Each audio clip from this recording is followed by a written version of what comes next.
بسم اللہ الرحمن الرحیم. تہران نے لائن کاٹ دی، اب کیا ہوگا؟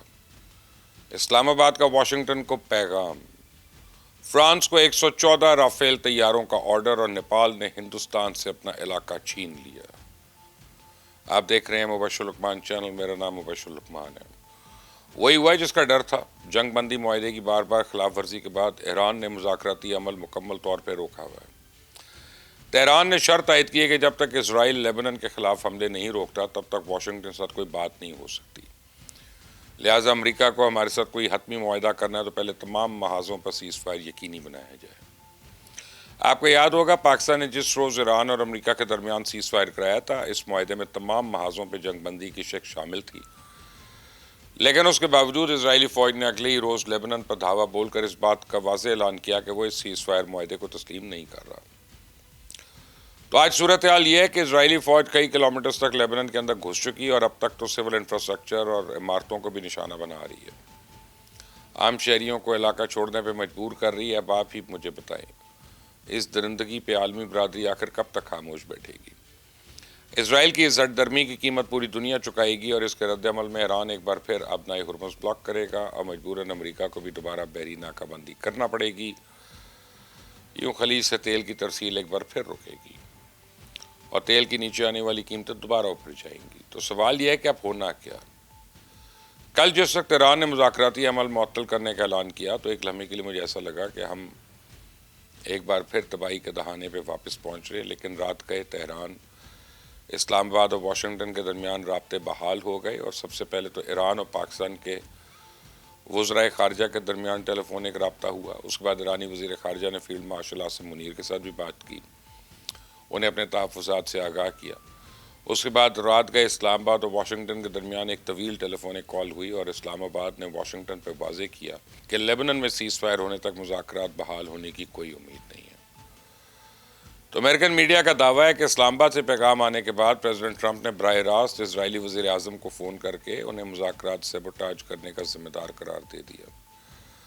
امریکن میڈیا کے مطابق پریزیڈنٹ ٹرمپ اس قدر ناراض تھے کہ انہوں نے نیتن یاہو کو پاگل اور ناشکرہ تک کہہ دیا. اس فون کال کے بعد پریزیڈنٹ ٹرمپ نے یہ امید بھی ظاہر کی کہ جنگ بندی میں توسیع ہو جائے گی اور ایک ہفتے تک ایران کے ساتھ حتمی معاہدہ بھی ہو جائے گا.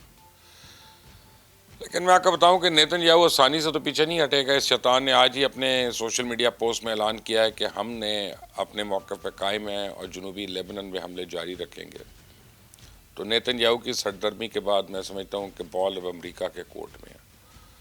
پریزیڈنٹ ٹرمپ کو فوری مداخلت کرنا پڑے گی، ورنہ نیتن یاہو پورے مڈل ایسٹ کو ایک ایسی جنگ میں جھونک دے گا جس کا اختتام کسی کے بس میں نہیں ہوگا.